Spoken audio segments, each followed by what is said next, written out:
Hai teman-teman, apa kabar? Perkenalkan, nama saya Elsa Monika.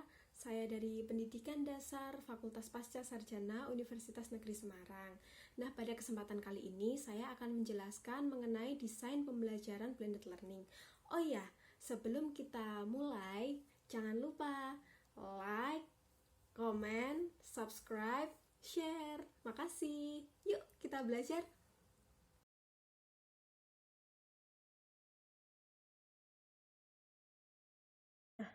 Apa itu blended learning? Sebelum kita mempelajari blended learning, saya akan menyampaikan isi pada kesempatan kali ini yang akan saya sampaikan. Yang pertama yaitu mengenal apa itu blended learning.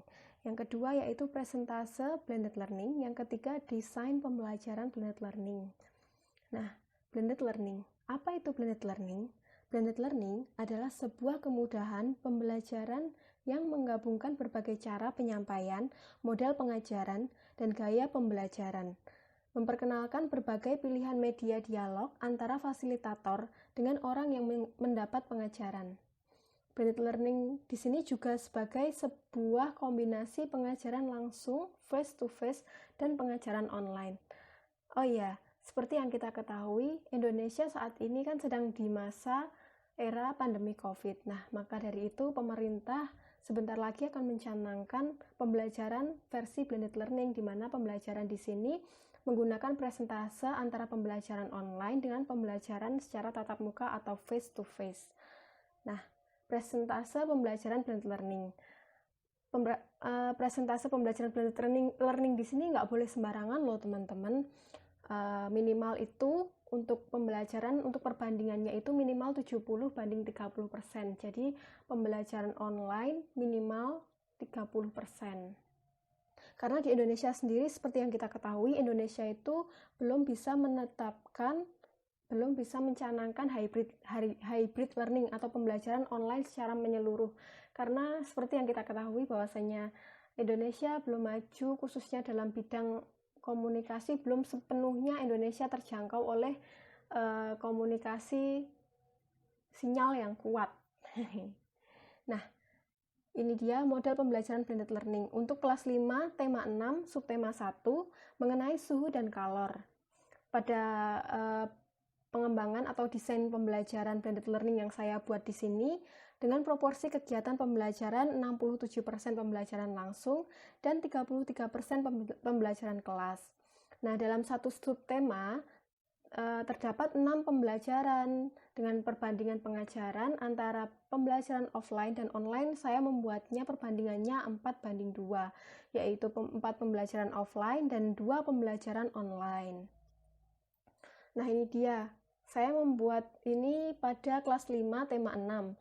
Di sini judul temanya yaitu panas dan perpindahannya, subtema 1 mengenai suhu dan kalor.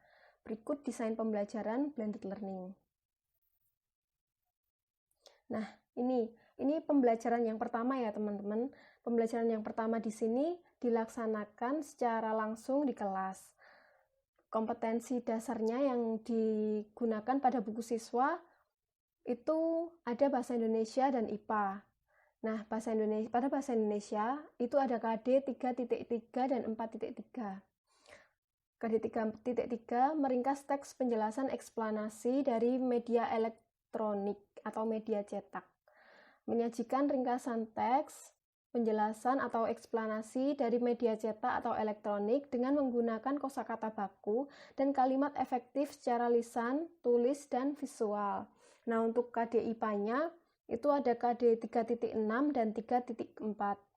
Menerapkan konsep perpindahan kalor dalam kehidupan sehari-hari, melaporkan hasil pengamatan tentang perpindahan kalor. Nah, untuk model pembelajaran yang pertama, di sini saya menggunakan model kooperatif discovery learning. Mengapa discovery learning? Karena pada model pembelajaran discovery learning di sini mengajak siswa untuk menemukan sesuatu hal yang baru, di mana di situ bisa menanamkan lebih dalam mengenai konsep kepada siswa. Jadi ketika siswa itu bisa menemukan sesuatunya secara pribadi, maka apa yang dia pelajari itu tidak hanya bertahan secara sebentar saja, tapi bisa bertahan lama begitu. Nah, untuk sintaksnya, ini sintaks secara umum ya, jadi belum ke implementasinya, ini masih sintaks secara umum. Yang pertama itu pemberian rangsangan atau stimulation. Yang kedua, pernyataan atau identifikasi masalah, problem statement. Yang ketiga yaitu pengumpulan data atau data collection. Yang keempat, pengolahan data atau data processing. Yang kelima yaitu pembuktian atau verification. Dan yang keenam itu menarik kesimpulan atau generalization. Nah, untuk implementasinya akan saya jelaskan sedikit mengenai sintak di pembelajaran satu ini. Yang pertama itu guru dapat memulai dengan kegiatan orientasi mengenai tema, subtema yang akan dipelajari. Kemudian guru memberikan motivasi kepada siswa untuk mengikuti proses pembelajaran dengan semangat. Setelah itu, guru memberikan orientasi materi kepada siswa di dalam kelas dan siswa dibagi menjadi beberapa kelompok. Setelah itu, siswa dapat melakukan kegiatan eksperimen dengan media es batu. Nah, pada kegiatan eksperimen ini mulailah diterapkan model discovery learning tersebut, di mana siswa menemukan sendiri konsep mengapa es batu yang diletakkan di dalam suhu ruangan itu cepat meleleh seperti itu. Bahkan yang diletakkan di bawah sinar matahari pun lebih cepat meleleh daripada yang berada di dalam ruangan. Nah, pada kesempatan itu diharapkan siswa dapat tergali potensinya dalam memahami pengertian mengenai suhu dan kalor. Dengan percobaan tersebut diharapkan siswa dapat menemukan konsep mengenai suhu dan kalor dengan hasil pengamatan yang mereka lakukan. Kemudian, guru menyajikan teks eksplanasi dan siswa diminta untuk membuat ringkasannya ke dalam beberapa kalimat. Ini masuk pada KD Bahasa Indonesia tadi ya teman-teman. Setelah semua siswa selesai meringkas, guru meminta siswa untuk mempresentasikan hasil ringkasan mereka. Guru memberi penguatan kepada siswa dengan menggunakan media video, YouTube, sehingga bisa menanamkan konsep yang lebih mendalam kepada siswa. Pada akhir pembelajaran, dilaksanakan kegiatan konfirmasi dan refleksi untuk memperbaiki sudut pandang siswa yang masih keliru dan kurang paham. Nah, seperti yang kita ketahui, dalam kegiatan eksperimen tersebut sudah mencukupi semua model kooperatif discovery learning ini. Nah, itu nanti kenapa saya memilih model ini, karena saya teringat pada waktu saya S1 dulu, di mana dosen saya masih ingat sekali itu mengajarkan model ini, menerapkan model ini kepada kami, dan justru ketika kami bisa melaksanakannya langsung, kami mencari konsepnya, itu kita lebih paham lagi, kita lebih mengerti, oh ternyata selama ini pandangan kita itu salah, seperti itu. Nah, untuk media yang digunakan pada pembelajaran satu ini, yaitu media es batu, di mana es batu ini digunakan untuk eksperimen tadi. Yang kedua yaitu video pembelajaran, yang ketiga bahan ajar, yaitu ada buku siswa dan buku guru. Untuk kegiatan evaluasi dilakukan dengan menggunakan evaluasi tertulis, yang isinya ada 5 soal esai untuk mengetahui tingkat pemahaman awal siswa mengenai suhu dan kalor. Nah, ini ya, masuk pembelajaran 2. Nah, di sini pada pembelajaran 2 di sini kegiatan pembelajaran dilaksanakan secara daring, di mana menggunakan YouTube, Zoom, video conferencing, dan quizzes. Kenapa saya menggunakan Zoom? Ini bukan promosi ya, karena memang ketika saya menggunakan aplikasi yang lain ternyata cukup berat untuk laptop saya, jadi ya begitulah, jadi saya memutuskan untuk menggunakan video conferencing ini. Kemudian pada pembelajaran kedua ini, kompetensi dasarnya ada bahasa Indonesia, IPA, dan SBDP, di mana bahasa Indonesia di sini KD-nya masih sama, dan IPA juga KD-nya masih sama. Kemudian ada tambahan SBDP. Nah, untuk kegiatan pembelajaran di sini, saya biasanya itu malah justru menerapkan SBDP-nya di depan. Kenapa? Karena di sini itu menyanyikan. Nah, untuk menarik motivasi siswa, lebih baik diberikan di depan sehingga siswa termotivasi, siswa sudah terbangkitkan terlebih dahulu semangatnya, seperti itu. Menyanyikan bisa bersama-sama melalui aplikasi video conferencing tersebut begitu. Nah, untuk atau guided inquiry. Nah, ini sintaknya. Sekali lagi ini sintaks secara umum ya, teman-teman. Yang pertama itu ada orientasi, yang kedua itu ada rumusan hipotesis, definisi, eksplorasi, pembuktian, dan kemudian yang terakhir yaitu perumusan generalisasi. Nah, untuk implementasi sintaks dalam pembelajaran ini akan saya jelaskan. Nah, yang pertama itu guru melalui WhatsApp group. Saya lupa ya, di pelaksanaan belum saya cantumkan WhatsApp group. Di sini guru menggunakan WhatsApp group untuk membuka pembelajaran dan memulai menginstruksikan kepada siswa untuk mempersiapkan buku dan bahan-bahan yang diperlukan untuk kegiatan eksperimen. Siswa diminta mencermati gambar yang disajikan pada buku siswa, dan guru meminta siswa untuk menceritakan apa yang ia temukan dalam gambar. Kemudian guru berdiskusi dengan siswa, bahan-bahan apa saja yang diperlukan untuk membuat secangkir kopi panas dan es jeruk.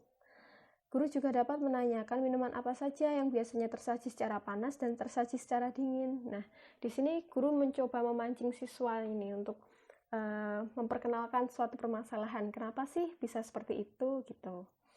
Kemudian guru memperlihatkan gambar segelas es teh dan es jeruk. Guru bertanya kepada siswa, mana yang panas dan mana yang dingin. Nah, dari sini siswa diharapkan dapat menjawab dengan alasan yang tepat berdasarkan penglihatan mereka. Kemudian guru memperlihatkan, guru memimpin diskusi kelas dan mengarahkannya dengan beberapa pertanyaan. Dapatkah kamu menentukan dengan tepat perbedaan antara hangat dan dingin dengan menggunakan indera peraba pada tangan? Pada suhu berapakah dianggap panas dan pada suhu berapakah dianggap dingin? Nah, apakah indera peraba kita dapat menentukan suhu suatu benda dengan tepat?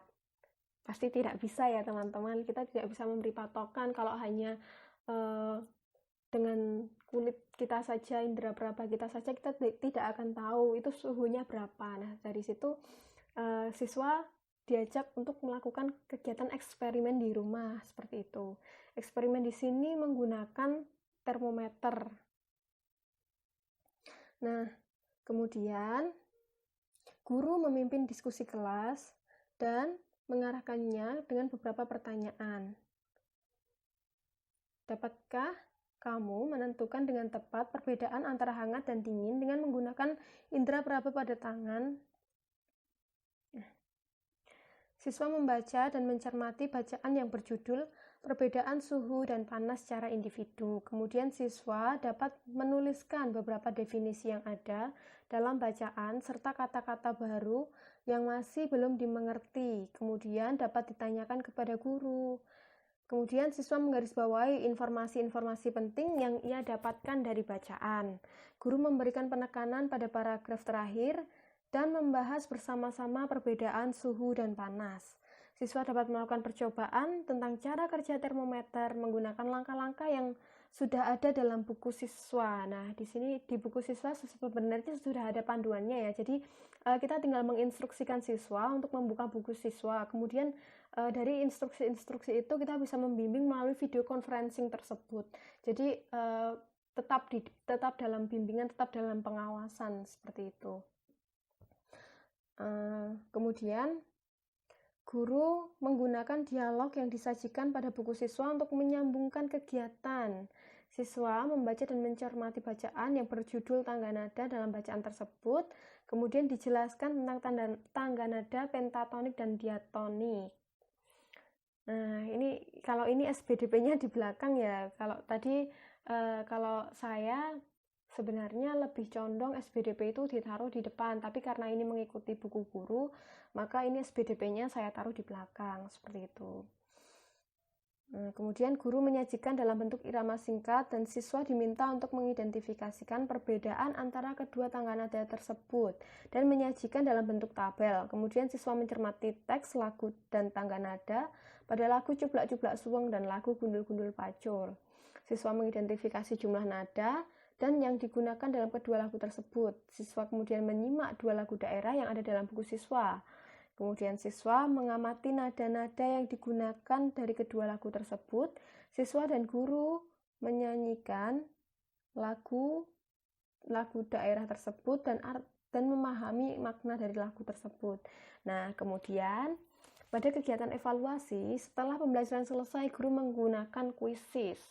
Nah, kalau teman-teman tahu, kuisis di sini tuh merupakan salah satu aplikasi yang cukup menarik ya teman-teman untuk mengadakan evaluasi bagi siswa, karena di sini tuh kuisis itu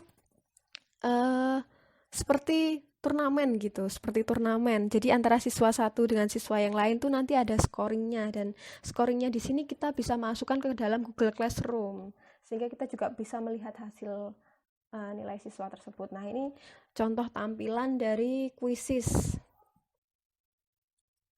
Kembali ya teman-teman.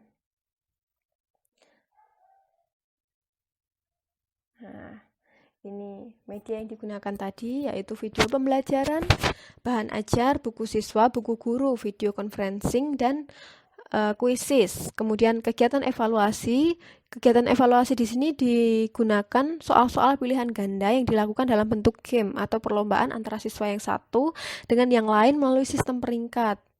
Ini belum saya ganti ya. Kemarin saya mau menggunakan psikologi tapi nggak jadi. Jadi ini maksud saya itu melalui aplikasi kuisis, sehingga kegiatan evaluasi menjadi lebih menarik dan menyenangkan. Nah, masuk ke dalam pembelajaran ketiga. Ini kompetensi dasarnya cukup panjang ya, sepertinya tidak perlu saya jabarkan lagi karena sudah ada di situ. Mungkin teman-teman boleh membacanya. Kalau misal video saya kecepatan ya boleh di pause dulu, seperti itu. Nah, untuk pembelajaran yang ketiga ini, pembelajarannya dilaksanakan secara langsung di kelas. Kenapa saya membuat perbandingan itu, pembelajaran kelas online, kemudian kelas online kelas. Kenapa seperti itu? Karena pada pertemuan pertama itu siswa itu butuh yang namanya dijelaskan terlebih dahulu apa yang mau dipelajari, apa yang akan dilakukan pada pertemuan berikutnya, seperti itu. Nah, kemudian untuk pertemuan kedua itu baru bisa dilaksanakan secara online. Untuk pembelajaran ketiga dan keempat saya laksanakan secara offline karena untuk memberikan evaluasi terhadap pembelajaran daring yang sebelumnya sudah dilakukan, sehingga ketika ada perbedaan paham atau perbedaan pandangan, kita bisa melihatnya dan bisa segera memberikan feedback atau konfirmasi kepada siswa, sehingga siswa tidak lagi keliru atau tidak lagi memiliki persepsi yang berbeda seperti itu, dan bisa ketika ada kekurangan di dalam pembelajaran secara daring bisa segera ditangani dan diatasi. Begitu. Nah, ini sudah ya kompetensi dasar. Kemudian untuk modelnya pada pembelajaran ketiga ini saya menggunakan model SQ4R atau survey, question, read, recite, record, dan review. Nah, untuk sintaksnya secara umum sudah bisa terlihat dari judulnya ya teman-teman. Nah, untuk kegiatan pembelajarannya sendiri, saya akan jelaskan seperti berikut ini. Pada kegiatan survei, pada kesempatan ini guru meminta siswa untuk mengamati mengenai bagaimana masyarakat sekitar memanfaatkan energi panas untuk memenuhi kebutuhan hidupnya, serta mengaitkan dengan hak dan kewajiban masyarakat. Karena ini tadi kan tematik ya teman-teman, ada IPA, ada PPKN, seperti itu, ada bahasa juga. Kemudian untuk questionnya, pada kesempatan ini guru memancing siswa untuk menjawab beberapa pertanyaan terkait dengan pemanfaatan kalor dalam kehidupan sehari-hari. Nah, pada materi tersebut guru menjelaskan kepada siswa kaitannya dengan hak dan kewajiban makhluk hidup dalam menjaga lingkungan. Selain itu, guru juga mengaitkannya kepada interaksi sosial terkait dengan penggunaan hak dan kewajiban yang baik dan benar. Seperti itu teman-teman. Jadi guru SD khususnya itu memang harus kreatif ya teman-teman, bisa menggabungkan antara materi yang satu dengan materi yang lain. Jadi siswa itu mempunyai skema di dalam pikirannya. Jadi siswa tidak hanya mendengar, tetapi siswa memang benar-benar memahami maksud dari kegiatan pembelajaran tersebut, seperti itu. Nah, untuk langkah berikutnya yaitu read atau baca. Kemudian pada langkah ini, siswa diminta untuk membaca mengenai manusia dan lingkungan alam. Nah, pada tahap ini, siswa dipersilahkan untuk menggarisbawahi kata-kata yang bermakna dan kata-kata baru yang menurut mereka itu sulit untuk dipahami.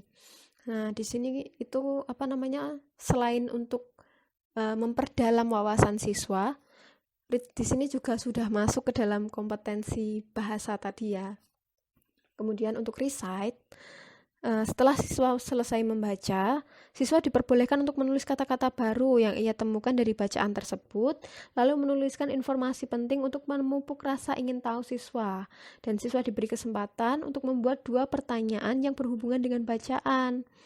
Nah, kemudian siswa diminta untuk menuliskan kata-kata kunci yang ia temukan dalam setiap paragraf, dan setelah itu guru dapat memberikan sedikit penjelasan mengenai kata-kata yang ditemukan oleh siswa-siswanya, sehingga ketika guru memberikan konfirmasi atau penjelasan tersebut, siswa tidak lagi menjadi bingung dan pemahamannya bisa menjadi utuh, tidak bercabang-cabang, tidak kebingungan dengan maksud bacaan tersebut, seperti itu. Nah, kemudian yang terakhir yaitu review. Di sini siswa berdiskusi untuk membuat kesimpulan dari bacaan dengan menggunakan kata-kata kunci yang ia temukan sebelumnya dan menuliskan pokok-pokok pikiran dari bacaan tersebut. Kemudian siswa diminta untuk menjawab beberapa pertanyaan yang disajikan berdasarkan informasi yang ia dapatkan dari bacaan. Seperti itu. Nah, kemudian untuk media atau alat yang digunakan di dalam kegiatan pembelajaran ini, yaitu ada bahan ajar, yaitu buku siswa, buku guru, LCD, dan video pembelajaran yang bisa kita ambil dari YouTube, seperti itu. Kemudian kegiatan evaluasi, nah karena kegiatan pembelajaran secara online, kita pasti kesulitan untuk mengambil nilai afektif dan psikomotor ya. Nah, untuk kesempatan pada pembelajaran 3 ini kita maksimalkan untuk kita dalam mengamati atau mengobserve perkembangan peserta didik kita, sehingga kita mengetahui bagaimana nilai aspek afektif mereka dan psikomotorik mereka. Untuk kognitif sudah pasti bisa ya dinilai untuk kognitifnya. Nah, penilaian secara afektif maupun psikomotorik dengan menggunakan rubrik penilaian untuk menilai keaktifan siswa selama mengikuti kegiatan pembelajaran. Nah, di sini tuh untuk penilaian afektif dan psikomotorik itu bisa menggunakan rubrik. Kita bisa aja mengembangkan rubrik tanpa harus sama persis seperti yang di buku guru ya. Jadi ketika kita punya kegiatan yang menarik dan kita mempunyai rubrik penilaian tersendiri, kenapa tidak seperti itu? Nah, ini untuk pembelajaran yang keempat. Pembelajaran yang keempat ini juga dilaksanakan secara langsung. Di sini ada kompetensi dasarnya, ada bahasa Indonesia, PPKN, dan IPS. Seperti itu. Mau dibaca dulu juga boleh. Sudah ya?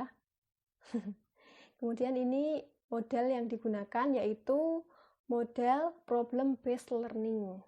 Nah, ini sintaksnya secara umum yaitu ada fase 1 dan fase 2. Fase 1 di mana orientasi kepada siswa mengenai suatu permasalahan. Nah, di sini guru menjelaskan tujuan pembelajaran, perlengkapan penting yang dibutuhkan, motivasi siswa, dan pemecahan masalah yang dipilihnya, seperti itu. Kemudian fase 2, mengorganisasi siswa untuk belajar. Guru membantu siswa mendefinisikan dan mengorganisasikan tugas-tugas belajar yang berhubungan dengan masalah tersebut. Nah, di sini tuh model ini tuh lebih menekankan pada suatu permasalahan gitu ya. Jadi guru memberikan suatu permasalahan dan siswa mencoba mengidentifikasinya, seperti itu. Dan guru sendiri juga yang mengorganisasi siswa untuk belajar. Jadi guru membantu siswa untuk mendefinisikan terkait permasalahan tersebut, seperti itu. Nah, kemudian untuk sintaksnya ini akan saya jelaskan. Pada awal pembelajaran, siswa disuguhkan dengan materi contoh permasalahan yang ada di buku siswa dengan judul Pengaruh Negatif Interaksi Manusia dengan Lingkungan Alamnya. Itu bisa kita sajikan gambar-gambar, video, seperti itu. Kemudian siswa mengamati masyarakat lingkungan di sekitar tempat tinggalnya. Apakah orang-orang atau masyarakat di sekitar tempat tinggalnya itu menghargai lingkungan sekitarnya atau tidak, seperti itu. Kemudian siswa melengkapi tabel dalam buku siswa tentang kegiatan interaksi antara manusia dan alam, dampak negatif dan cara-cara untuk memperbaiki secara individu. Nah, di sini kan siswa sudah terlihat ya bahwasanya siswa dituntut untuk memiliki inovasi-inovasi gitu. Inovasi-inovasi dalam menyelesaikan permasalahan dampak negatif tersebut, seperti itu. Kemudian setelah selesai, siswa saling berbagi dengan temannya dan saling memberikan tanggapan. Kemudian, siswa dibagi menjadi beberapa kelompok. Siswa berdiskusi mengenai hak-haknya di sekolah dan di rumah, juga kewajiban di sekolah dan di rumah, dan menuliskannya dalam tabel. Siswa mempresentasikan hasilnya dalam diskusi di depan kelas.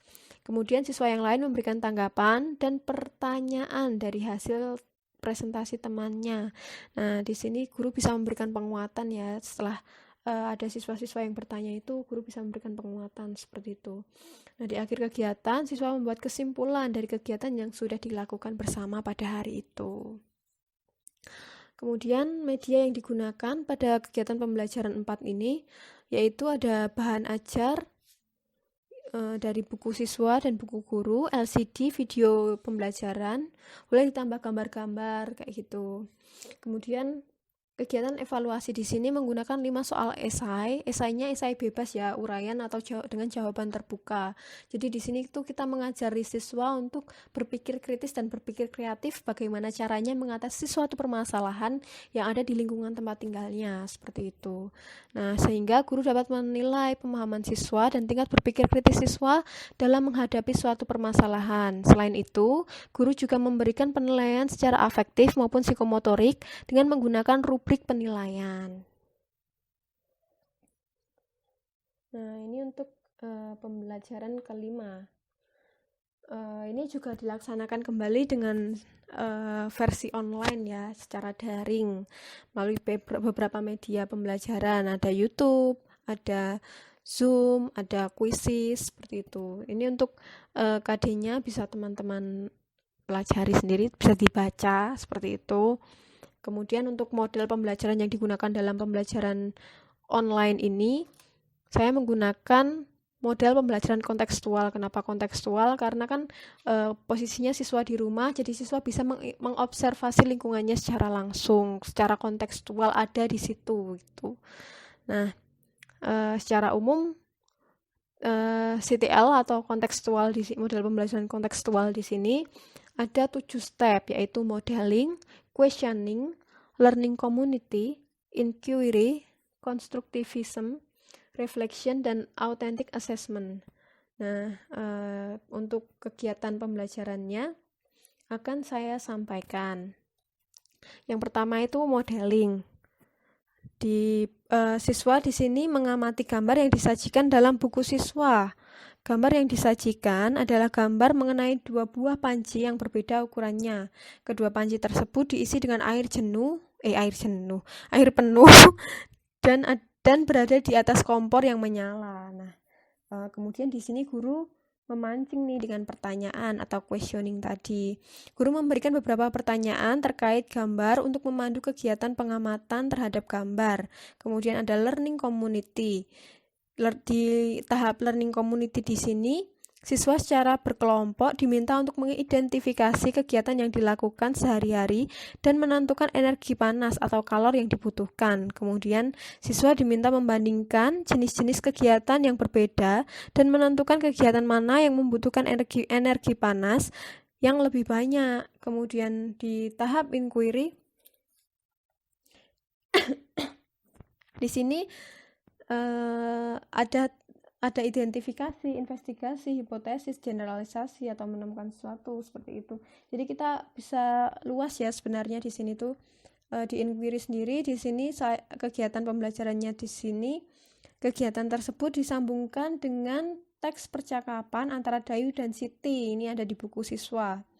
Pada percakapan tersebut termuat konsep bahwa jenis kegiatan yang berbeda akan memerlukan energi panas yang berbeda juga. Nah, di sini siswa dapat konsep baru. Kemudian, guru memberikan penekanan pada kalimat yang diucapkan oleh Siti pada akhir percakapan. Apakah semakin tinggi suhunya, maka benda tersebut menjadi semakin panas? Apa yang sebenarnya terjadi pada benda yang meningkat suhunya? Apakah kita bisa melihat pengaruhnya pada kehidupan sehari-hari? Nah, ini jadi kembali ya diaplikasikan ke kehidupan sehari-hari. Maka dari itu, model pembelajaran kontekstual di sini sangat sesuai untuk pembelajaran 5 ini. Kemudian pada tahap reflection, siswa di sini membaca kembali bacaan jika diperlukan untuk meningkatkan pemahamannya terhadap isi bacaan. Sehingga di sini siswa diminta mereview kembali apa yang sudah dibaca tadi. Jika ada yang belum paham, dibaca kembali juga boleh.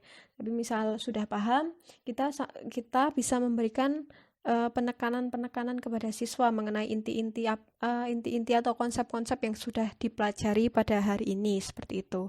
Kemudian yang terakhir yaitu authentic assessment atau penilaian secara sebenar-benarnya atau secara objektif yang dilakukan dengan berbagai cara untuk mendapatkan hasil yang benar-benar mewakili kompetensi siswa. Nah, setelah selesai, siswa menuliskan isi dari bacaan secara singkat dengan bahasanya sendiri. Nah, ketika siswa diminta untuk menuliskan secara singkat atau membuat ringkasan dengan bahasanya sendiri, apalagi seperti itu, otomatis kan kita bisa menilai bagaimana pemahaman siswa itu sedalam apa, seperti itu. Nah, untuk kegiatan evaluasi di sini, media video pembelajaran, yaitu ada video pembelajaran, bahan ajar, dan video conferencing juga kuisis. Nah, untuk kegiatan evaluasi di sini ada beberapa soal pilihan ganda, sama ya seperti yang di pertemuan 2 tadi, karena ini cukup menarik menurut saya dan mudah untuk dilakukan, mudah untuk diterapkan, dan ini cukup memacu adrenalin siswa karena ya seperti itu. Nanti bisa diterapkan oleh teman-teman sendiri, bisa kita pelajari seperti itu. Nah, ini yang terakhir yaitu pembelajaran ke-6. Pelaksanaan pembelajaran ke-6 di sini dilaksanakan secara pembelajaran kelas atau offline atau face to face. Nah, mengapa demikian? Dikarenakan pada pembelajaran ke-6 ini, guru perlu menilai siswa secara mendalam.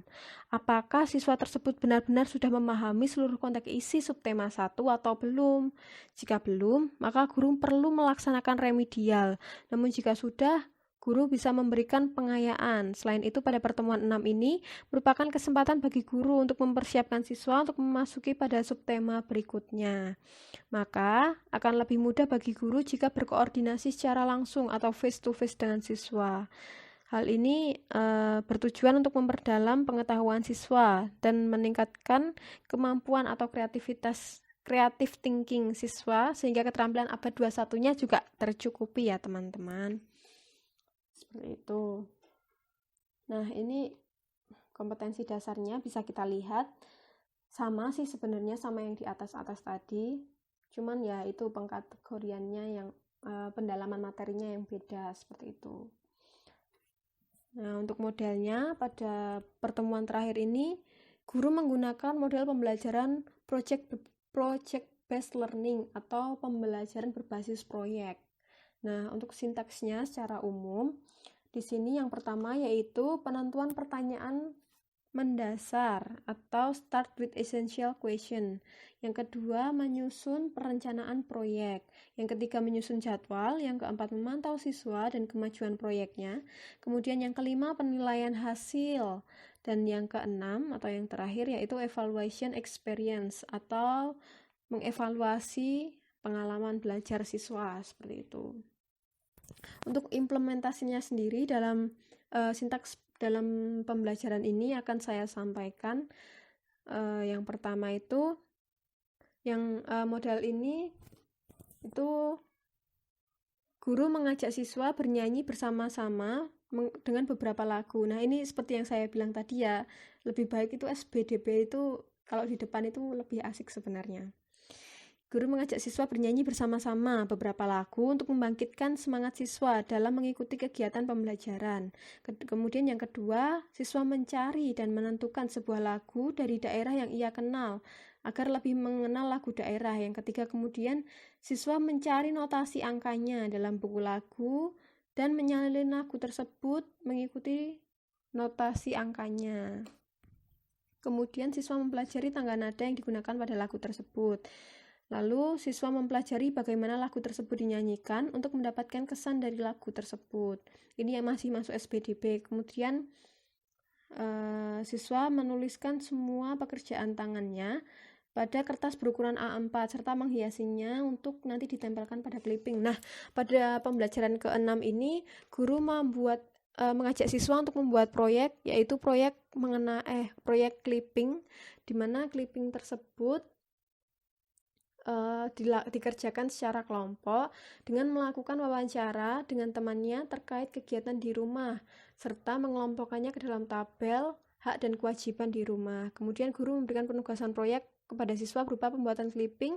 Clipping diisi dengan hasil pengamatan atau wawancara pada orang-orang di sekitarnya, serta pengambilan sumber bacaan dari majalah, koran, dan sebagainya mengenai interaksi sosial masyarakat yang ada di lingkungannya dan hak kewajiban masyarakat di lingkungannya.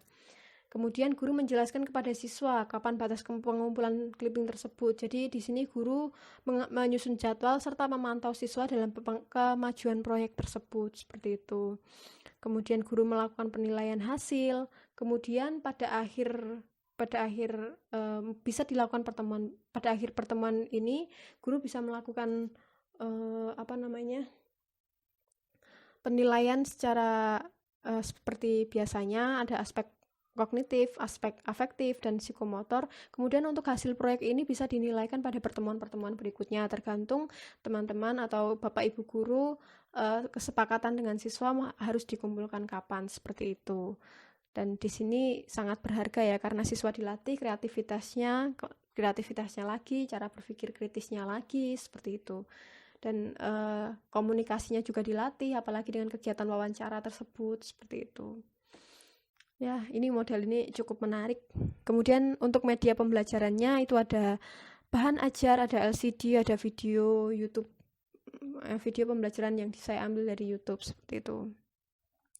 Kemudian untuk kegiatan evaluasi, seperti yang saya sampaikan tadi, ada aspek kognitif, di mana aspek kognitif ini bisa dinilai dengan evaluasi proyek dan soal pilihan ganda dan uraian untuk mengetahui kedalaman pemahaman siswa tentang materi pembelajaran 6 ini. Kemudian untuk afektif dan psikomotorik bisa dilaksanakan dengan penilaian secara rubrik. Nah, begitu teman-teman. Nah, itu dia penjelasan dari saya. Semoga video ini dapat bermanfaat untuk teman-teman semua. Sekian dari saya. See you.